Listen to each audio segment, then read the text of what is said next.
Salut tout le monde et bienvenue pour la dernière partie, la troisième et dernière partie de ma série de trois vidéos sur le live coding sur un kata du tddmanifesto.com où on avait fait l'exercice de la validation de mot de passe. Donc pour le coup, ça va être une vidéo beaucoup plus courte que les autres parce que là vous avez bien compris que cette fois-ci on est vraiment dans la partie vidéo conclusion, prendre un peu qu'est-ce qu'on peut en tirer, qu'est-ce qui a été bien, qu'est-ce qui a été moins bien dans les deux précédentes, et aussi qu'est-ce que j'ai pu vous apporter, et aussi les différentes modifications que j'ai pu faire entre temps, parce que vous imaginez bien, c'est que entre temps, vu la conclusion de mes deux présentes vidéos, j'ai pas pu m'empêcher de refaire une fois de plus l'exercice, donc là je vais un peu vous présenter la dernière solution que j'ai poussée sur mon GitHub tout simplement. Donc encore une fois, le repo sur GitHub est public, donc vous avez largement accès, vous pouvez largement regarder. Et donc pour ceux qui n'ont pas vu les deux précédentes vidéos, ben, pour le coup, je vous invite vraiment à regarder les deux précédentes avant de commencer celle-ci parce que je vais entre guillemets vous spoiler la solution. Et puis si vous regardez la solution avant de faire le kata, ça va en fait vous créer un biais de la même façon que moi ça m'a créé mon biais dans ma dernière itération parce que j'avais déjà parcouru l'exercice plusieurs fois. Donc c'est pas un souci, c'est pas un problème de refaire les exercices. D'ailleurs c'est le but de ces katas, c'est de les refaire. C'est pas de les faire une fois et c'est bon, ça y est, c'est fait. Tâche suivante, c'est quoi la tâche suivante sur Jira? Non, non, c'est vraiment tu refais l'exercice, tu poses une attention et c'est vraiment l'idée de cette série de vidéos. Et enfin, en tout cas, c'est l'idée que j'ai vraiment essayé de d'insuffler à travers ces vidéos, que j'avais vraiment une attention particulière sur chaque vidéo et que j'ai continué à en avoir d'autres pour les suivantes. Donc, sur ce, je vais juste vous passer sur la dernière solution du coup, parce que bah, entre-temps, j'ai pris en compte mes propres remarques et puis j'ai pu voir ce qui allait, ce qui allait pas, et du coup, je suis arrivé à cette dernière solution qui est, bah, vous voyez, qu'elle est un petit peu différente par rapport aux deux précédentes vidéos. Et celle-ci, par contre, elle me plaît déjà beaucoup plus. Donc là, en termes de respect de TDD, on est déjà beaucoup plus proche de ce que j'ai pu faire dans les deux précédentes. Donc, en bref, le code de production, on peut le résumer à ça, qui est quand même assez clair. En tout cas, j'estime qu'il est assez clair. Je sais pas pour vous, mais en tout cas, même un développeur qui ne connaît pas TypeScript, il peut quand même comprendre juste au premier coup d'œil ce que fait la fonction. Donc, password de validation, ok, on lui passe un password qui est un string, ok, très bien. Il revoit quelque chose qui est en iResult, ok, une interface, donc qui s'attend à un isValid en booléen, error message en string, ok. Error message avec un S, tiens, intéressant. Comme paramètre, enfin comme initialisation, j'ai mis un petit. Alors là, ça a été une grande bataille envers moi-même pour le nom, mais je change tous les 4 matins d'idées sur les noms des variables. Un petit validator et un password. Pourquoi? Parce que le paramètre d'entrée, je le fais entrer en primitive, donc en string, et ensuite je crée une entité, ma propre entité, que je vais appeler password. Parce que ça va me permettre en fait de faciliter la lecture en disant que, ok, on a un password, ok, on insère ce password là-dedans. Et on vérifie si le password a assez de caractères. Vous voyez, en fait, c'est très littéral la lecture et c'est un peu le but d'un code qui est clair. Et que si le mot de passe n'a pas assez de caractères, eh ben le validator il fait quelque chose, not enough caractères. Donc là, je pense que je peux encore changer le nom, peut-être à un nom encore plus explicite. Ok, c'est encore matière à débat. Je suis vraiment l'homme le plus indécis dans les noms des variables. Et du coup, bah, la suite, bah, c'est rigoureusement la même chose. C'est à chaque fois, on vérifie s'il y a assez de nombres, assez de lettres majuscules et assez de caractères spéciaux. Donc vous voyez que, encore une fois, là, les noms sont pas limités par rapport aux règles spécifiques, parce que si vous regardez du coup dans les règles, ils précisent bien que normalement la règle c'est pas plus de 8 caractères de long. Enfin, pas plus de 8 caractères. Enfin, non, c'est pas du tout cette phrase-là. Je reformule. C'est, il faut au moins 8 caractères. Et que si tu as pas plus de 8 caractères, ça doit te retourner une erreur. Voilà, excusez-moi, j'ai du mal à, à formuler mes phrases, mais en tout cas là j'espère que j'ai été plus clair. Et du coup, si je montre un petit peu la classe password, elle est finalement assez simple. En paramètre d'entrée, un password et le as enough character, on vérifie si on est supérieur à 7. Donc, rappel, c'est en fait le tableau commence à 0, donc c'est supérieur à 7. Donc, on sait de 0 jusqu'à 7 pour avoir 8 caractères au minimum. Et vous voyez que par rapport à la deuxième vidéo, j'avais fait un truc qui était pas du tout TDD. Je suis revenu sur mes pas.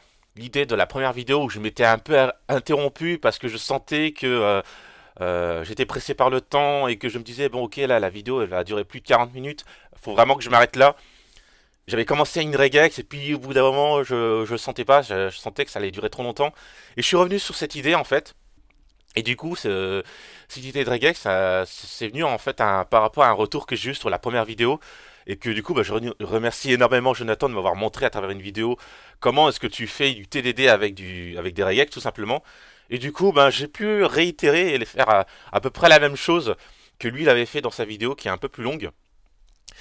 Et bah du coup c'est pour ça qu'en fait c'est un peu biaisé mon raisonnement parce que en faisant mon TDD, j'avais déjà cette solution en tête, alors que théoriquement, quand on fait TDD, on n'est pas obligé d'avoir la solution en tête. Et justement, c'est le fait de découvrir la solution que, bon, c'est perfectible, c'est pas grave, c'est le but d'un kata de s'exercer en dehors de notre travail, en dehors d'un environnement où on est pressé par le temps, il y a une BS métier, etc. Bref, c'est le but de s'entraîner. Donc là, pour le coup, du coup, j'ai pu reprendre cette idée de regex et je pense que lorsque je retrouverai un kata où je peux replacer un regex, je vous montrerai comment on fait le raisonnement pour pouvoir tester une regex en même temps qu'on fait du DDD parce que c'est largement possible.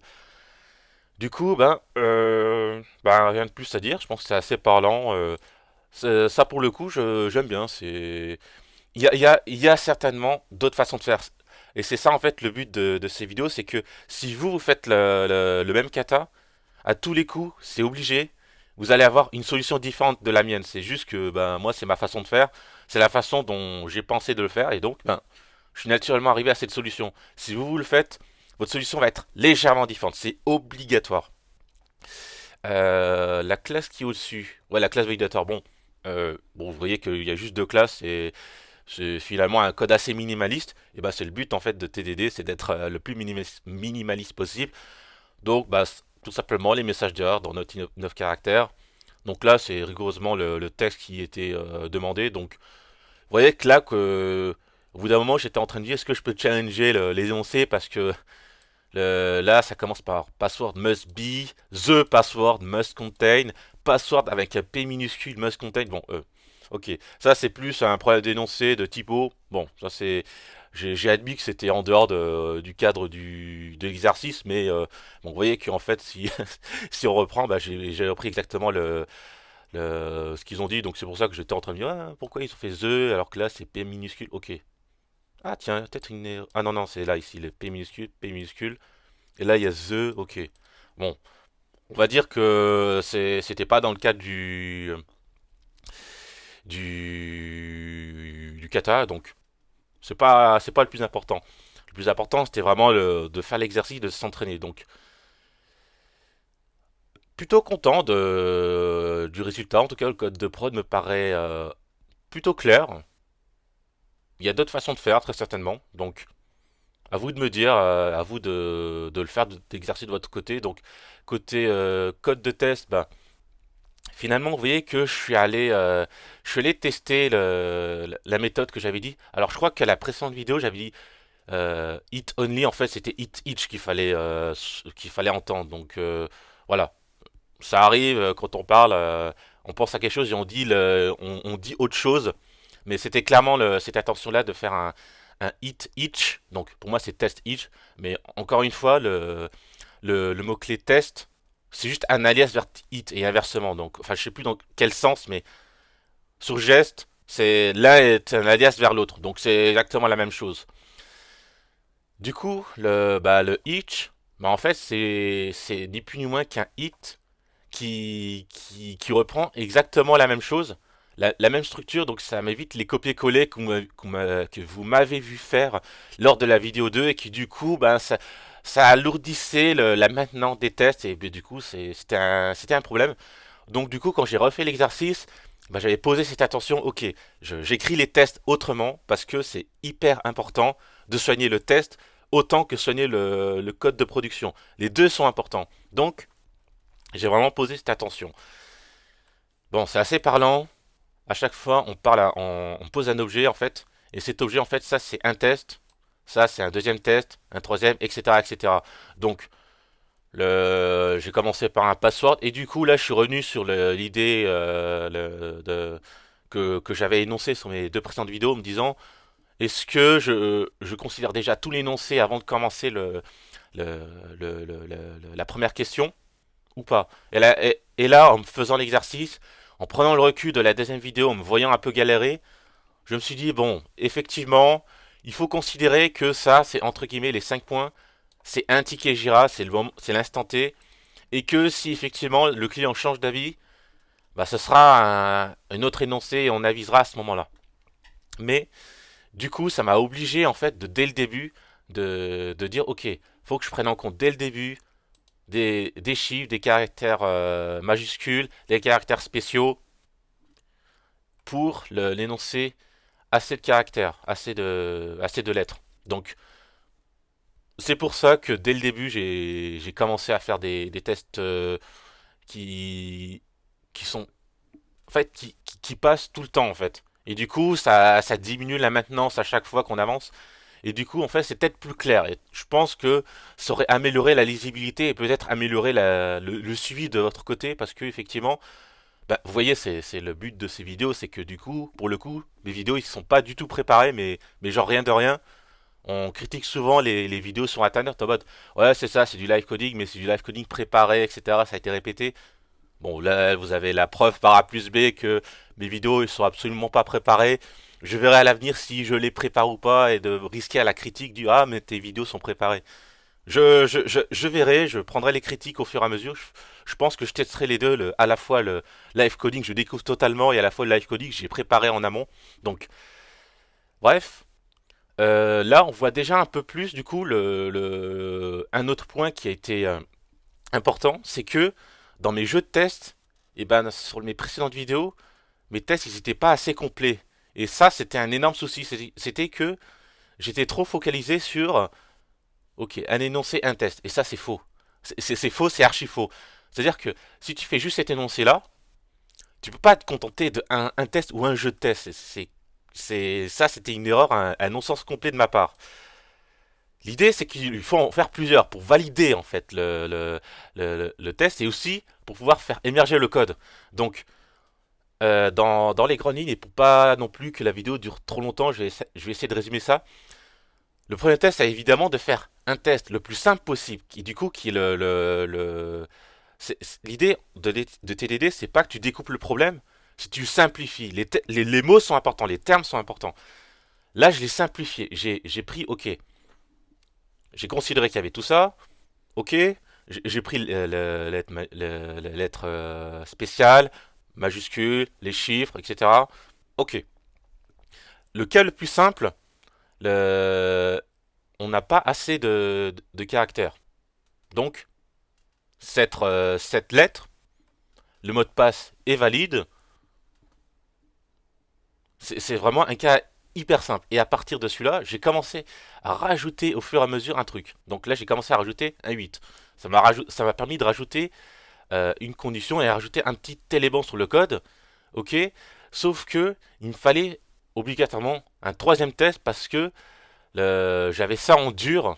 Et du coup, pour pouvoir générifier, bah, j'ai commencé à rajouter un troisième jeu de test. Et c'est comme ça qu'en fait qu'on avance dans le TDD, c'est que tu as besoin d'un jeu de test supplémentaire pour pouvoir générifier le cas que tu as codé en dur dans l'étape précédente. Quand on dit coder en dur, c'est dans la vidéo 2, du coup, c'est ce que j'appelle l'étape tricher. Il faut tricher dans le mode je fais passer le test limite en copiant-collant ça, en disant if, je copie-colle là, est-ce que ça passe? Et c'est ça en fait qu'on appelle tricher, c'est vérifier si ta théorie elle est bonne, si la piste elle est bonne. C'est vraiment, ok c'est dégueulasse, mais c'est vraiment l'idée de vérifier est-ce que le chemin est bon. Et une fois que le chemin est bon, ok, comment on fait pour générifier? Pour générifier, si on suit les règles de TDD, tu es obligé d'écrire un test pour pouvoir écrire du code. Si tu es en dehors de la phase de refacto. D'où le fait que tu es obligé d'avoir un jeu de test. Et donc là, on est déjà un peu plus correct dans les étapes de TDD. Et du coup, la suite, ça part de le même. À chaque fois, j'ai rajouté des jeux de test, etc. J'ai rajouté, là par contre, là j'ai eu un moment d'hésitation. J'avais eu un seul test pour les multiples validations. J'étais en mode, Hmm, pourquoi j'en ai qu'un seul? Et ben, finalement, les autres jeux de test, je suis revenu plus loin, ils arrivent plus loin en fait. Pour pouvoir rajouter les autres jeux, même si techniquement ils n'étaient pas complètement dans l'énoncé. Mais je sentais que c'était important pour moi d'aller jusqu'au bout de l'exercice. Et ensuite, les capital letters. Et j'ai ma souris qui ne fonctionne plus, je suis obligé d'aller au trackpad. Bon bah, ok.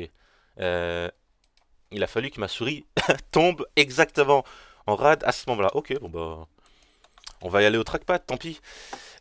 Ok. Alors, bon, je pense que ça parle assez de. Bah, ça parle assez en fait, tout simplement. Et je pense qu'effectivement, si je vous montre juste le code, c'est ça en fait le souci quand on voit le résultat.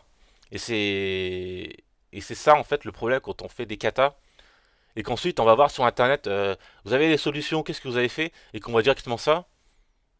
En fait, on a du mal à conceptualiser c'est quoi TDD, comment t'es arrivé de tout ce code-là, enfin tout ce code de test à ça. Et du coup, en fait, il y a un effet magique et ben le problème c'est qu'il y a les étapes entre en fait. Il faut vraiment voir les étapes au fur et à mesure pour pouvoir comprendre et apprécier TDD. C'est pour ça qu'en fait, c'est le but de mes séries vidéo, c'est aussi de vous montrer en live comment à quoi ça ressemble TDD. Donc, il y en aura d'autres des vidéos. Ça, c'est sûr, c'est clairement mon intention. C'est m'améliorer, prendre les feedbacks parce que je suis totalement conscient que je peux faire des erreurs. Et les deux précédentes vidéos, les catastrophes qui se sont déroulées, sont juste la preuve, mais je suis juste la preuve vivante que je maîtrise pas encore complètement. Donc là, je pose mon intention à travers cette chaîne YouTube de maîtriser cette pratique. Donc, euh, je l'ai pas fait durant les deux précédentes. Déjà parce que je suis pas habitué, mais vous voyez que je suis vraiment au tout début. Mais là, du coup, je suis obligé de vous le dire. Si vous voulez voir la suite, si vous voulez, en fait, peut-être vous motiver à faire ces katas, je suis pas habitué à le dire, mais abonnez-vous parce que c'est littéralement ce qu'il faut faire parce que je vais continuer à en faire. Là, dans la manière dont j'ai nommé les vidéos, c'est vraiment Live Codic 1. Donc, sous-entendu, il y en aura peut-être un 2, un 3, un 4. Il y aura, je sais pas combien il y en aura, mais il y en aura beaucoup. Donc, là, je profite vraiment, je martèle une fois de plus.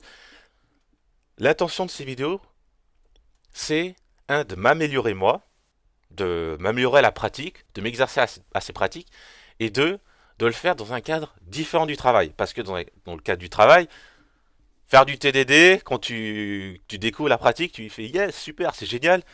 Tu retournes sur ton projet d'entreprise. Ah ouais, mais attends, moi j'ai la connexion à la base de données. Ah oui, mais attends, mais j'ai le service machin. Oh là, mais attends, l'API répond comment? Comment je teste ça? Oh là là, mais attends, j'ai un legacy et ça, cette partie-là, c'est. Comment je fais? Je moque comment, moi? C'est compliqué. Vraiment, c'est. Quand tu, quand tu fais un kata, t'es trop content. Yes, t'as un super code, c'est génial. Tu retournes au travail. Putain, comment je fais ça? Je suis désolé la grossièreté, mais comment je fais TDD au travail? Ouais, c'est tout le problème. Mais pourtant, c'est une étape nécessaire. Il faut, pour vraiment faire TDD, s'exercer d'abord sur un kata, s'exercer sur un terrain plat. Si vous prenez sur les arts martiaux, les maîtres en arts martiaux, avant de s'entraîner à combattre quelqu'un, ils s'entraînent tout seuls déjà. Ils s'entraînent dans le vide à faire le mouvement. On est d'accord que faire le mouvement dans le vide, on sait pas la réalité. Dans la réalité, tu fais pas un coup de poing dans le vide. On est d'accord. Normalement, le coup de poing, en théorie, il a pour but de cogner quelque chose. Bah, c'est exactement ça dans le code, dans le pratique du TDD. Il faut le faire d'abord sur un environnement clean, un environnement vraiment, bah, j'ai envie de dire vierge, vierge de tout. Donc, exercez-vous dans ce genre d'environnement parce que c'est le plus important pour pouvoir maîtriser TDD. Et ensuite, vous posez à chaque fois l'intention, à chaque exercice, qu'est-ce que j'ai l'intention de bosser parce que en un seul kata, vous avez bien vu lors de ma première vidéo qui était, ben, j'ai j'ai pas voulu tout de suite euh, incorporer beaucoup d'éléments et j'ai vraiment eu l'intention de poser, ok, pour, pour, pour cette vidéo, je pose l'intention de faire ceci. C'est vraiment ça, je le martèle, mais je vous encourage vraiment, si vous faites les katas, d'avoir cette même mentalité. Donc, ça fait quand même une bonne première conclusion, et puis j'ai pu un peu vous montrer la différence de code. Du coup, encore une fois, c'est sur le GitHub, il y a tous les liens sur la description. Et je vous encourage vraiment à faire ce kata vous-même, même si vous avez vu la solution, et de le refaire vraiment plusieurs fois. Donc, euh, je vais potentiellement faire les autres. Alors, dans quel ordre? Est-ce que je les fais tout de suite? Est-ce que c'est dans les prochaines? Je verrai. Mais j'ai envie de vous dire que je suis pas fermé aux critiques, aux suggestions, au feedback.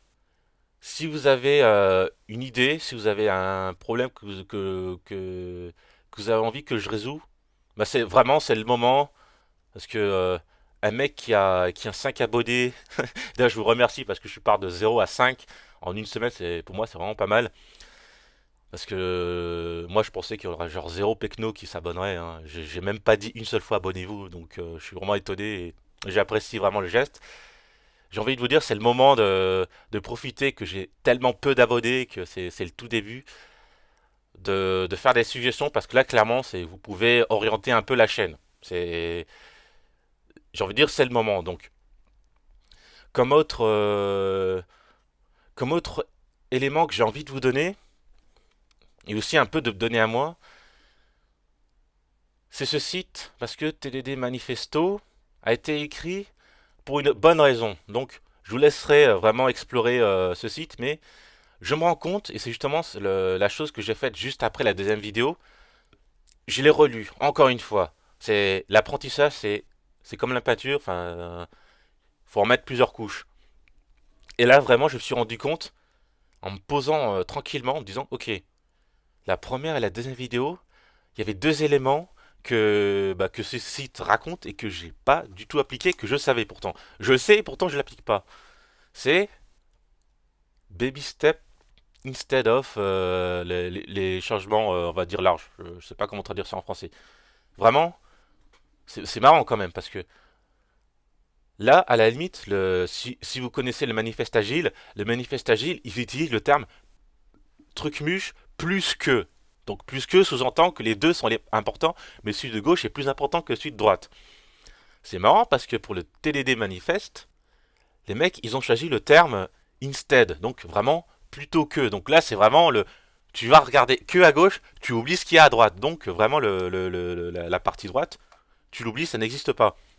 Et ça, c'est intéressant parce que la partie baby step, donc étape par étape, petite étape, je l'ai pas complètement respectée. Donc vraiment, c'est un moment de refaire que j'ai posé l'intention de respecter plus cette attention-là. La partie continuous refactoring, ça aussi, ça c'est un truc que j'avais du coup relevé dès la première vidéo que je disais bon ok, je fais pas assez de refacto et pourtant TDD est une pratique qui te pousse au refacto. Vraiment, ça te pousse à refactorer régulièrement. C'est vraiment le but de l'exercice, refactorer au fur et à mesure et pas attendre la fin, pas attendre que tu as fini toute ta feature, tout ton ticket Jira pour ensuite dire ok, là je fais une MR, je fais une PR, je demande les avis aux collègues qui est très bien, c'est une très bonne pratique, sauf que tu arrives à la fin, tu as déjà bossé un bon moment et donc c'est bien la qualité, mais la qualité à la fin, c'est pas l'esprit TDD. L'esprit TDD, c'est vraiment c'est dès le début, c'est au fur et à mesure. Donc, pour le coup, j'ai posé vraiment l'intention de plus respecter ces deux points-là parce que clairement, je les avais pas du tout respectés. Et un troisième point que du coup, j'avais pas énormément respecté et que lorsque j'ai refait l'exercice, j'ai posé l'intention de le respecter. Encore une fois, je vous laisserai explorer ce site parce que c'est tellement une pépite. Je vous jure, hein, tout ce que vous voyez là, c'est vraiment une pépite. Il faut pas juste l'intellectualiser et vraiment dire, ok, ça, ouais, non, mais ça, je sais. Ouais, je sais. Non, c'est vraiment le faire et le plus que l'intellectualiser. Vraiment le faire, c'est le plus important. Parce que ça, typiquement, le principe first, dès la première vidéo, vous m'entendez à un moment en parler, je le sais. Pourtant, je l'ai pas fait. Il y a un truc que j'ai pas fait. Je vous laisse explorer les lettres, mais la dernière lettre, le T, qui certes, selon la littérature, selon les ressources que vous lisez, la définition du T de first diffère. Mais à la limite, peu importe. Celui du site auquel je m'étais basé, il te dit le test doit être complet. C'est la traduction de ce terme-là. Le terme complet, donc, il doit avoir plusieurs jeux de test, parce que si le mec il teste qu'un seul jeu de test, il a potentiellement testé que le Happy Path, il n'a pas testé les autres. Et ça, je me suis rendu compte en relisant, en me disant, ok, mince, je le savais, je ne l'ai pas suivi. Donc, épreuve d'humilité, même si tu sais les choses, il faut vraiment se poser la question, ok, il y a des bases, même si potentiellement je le sais, est-ce que je le fais vraiment? C'est ça que je vous encourage. Je sais les bases, mais est-ce que je le fais vraiment? Et c'est le but de ces exercices, et quand tu fais les exercices, tu te rends compte à ce moment-là que, à les bases, tu les sais, mais tu les fais peut-être pas forcément. Donc vraiment, c'est le but des exercices. Donc, poser cette attention de plus que lire ce genre de ressources, de les faire. Donc, bah, j'ai envie de terminer par une dernière suggestion pour vous. Donc, je gagne rien absolument à faire ça, mais j'ai envie de vous dire que pour moi, c'est important. La chaîne YouTube du coup du TDD Manifesto, c'est tellement simple de le retrouver. Donc, TDD Conférence, TDD Manifesto, vous tombez obligatoirement sur leur chaîne. Donc, vous voyez que c'est un truc très récent, c'est vraiment apparu cet été en 2021. Je vous encourage à regarder ces différentes conférences. Vous n'avez pas grand chose à faire. Vous voyez qu'ils ont découpé vraiment parce que la première vidéo elle dure 11 heures parce qu'en fait c'était du coup un live sur le 10 juillet 2021. Donc 11 heures, on est d'accord, c'est beaucoup trop long. Mais ils ont quand même découpé en plusieurs vidéos les différentes parties. Donc vraiment, j'ai envie de vous encourager à regarder cette ressource-là parce qu'elle peut vraiment vous apporter quelque chose. Donc là, l'avantage, c'est qu'il y a il y a un petit peu de technique, mais en même temps, c'est, c'est, c'est suffisamment vulgarisateur. Donc, vraiment, je vous encourage. Limite, c'est un défi que je vous donne. D'ici la prochaine vidéo, regardez une de, des vidéos de cette chaîne. Voire abonnez-vous à leur chaîne parce que peut-être que plus tard, ils vont peut-être en refaire. Je ne sais pas du tout si à l'avenir, ils en feront. On verra. Mais dans tous les cas, je pense que c'est une très bonne ressource parmi tant d'autres. Donc, au fur et à mesure des vidéos, je vous présenterai différentes ressources. Je ne vais pas vous inonder de ressources parce que si je vous inonde tout de suite, à tous les coups, vous allez juste passer à côté ou ne pas prendre la matière alors que je suis vraiment en train de vous donner des pépites au fur et à mesure. Donc voilà. Là, je vais pas durer plus longtemps parce que je vois que j'ai quand même duré plus. Cette vidéo qui était dans ma tête beaucoup plus courte, qui aurait dû durer une dizaine de minutes, elle a duré quand même pas mal de temps. Donc je vais m'arrêter là. Vous voyez que même pour estimer mes propres vidéos, je suis mauvais en estimation. Il faut pas croire à un développeur quand il donne des estimations. Je suis la preuve vivante, hein. Je me suis donné l'estimation, ouais, 10-15 minutes. Ok. Ok, non mais je prends note. Mais bon, c'est l'objectif de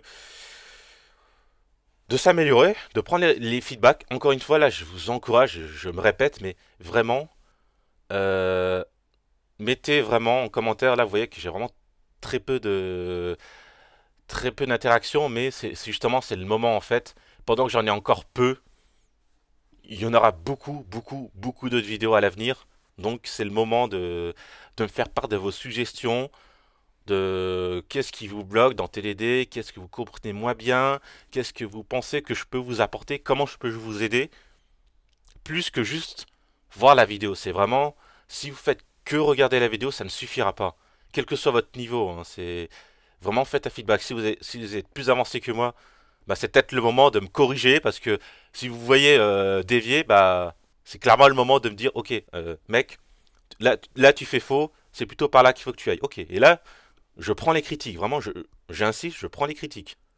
À partir du moment où ils sont constructifs, évidemment, parce que la personne qui est trop, comment je peux dire ça, qui se contente juste de dire c'est de la merde, truc, non, on est d'accord que ça a aucune valeur. Donc, je pense que j'ai tout dit. J'ai pas de plus de choses que ça à vous raconter. Donc, encore une fois, je vous encourage vraiment au feedback, que ce soit dans les commentaires, peu importe la forme. Et sur ce, ben, je vous souhaite le meilleur, le meilleur pratique. Exercez-vous de la même façon que moi, j'ai dû refaire moi-même ma propre vidéo. Donc vraiment, c'est potentiellement la validation de mot de passe. Certainement, je la referai. Donc, pas dans l'immédiat, ce sera pas la prochaine vidéo où je vais la refaire. Ce sera une vidéo future. Je sais pas à quel moment, à quel instant dans l'année 2022 ou 2023 ou peu importe. Potentiellement, je la referai. Et on posera à chaque fois une attention de s'améliorer. Sur ce, je vais pas durer plus longtemps, je suis vraiment beaucoup trop bavard. Portez-vous bien, codez bien, apprenez bien, posez vraiment cette attention de vous améliorer, et c'est comme ça qu'on devient tous meilleurs. Et c'est tout. Voilà. Salut, salut.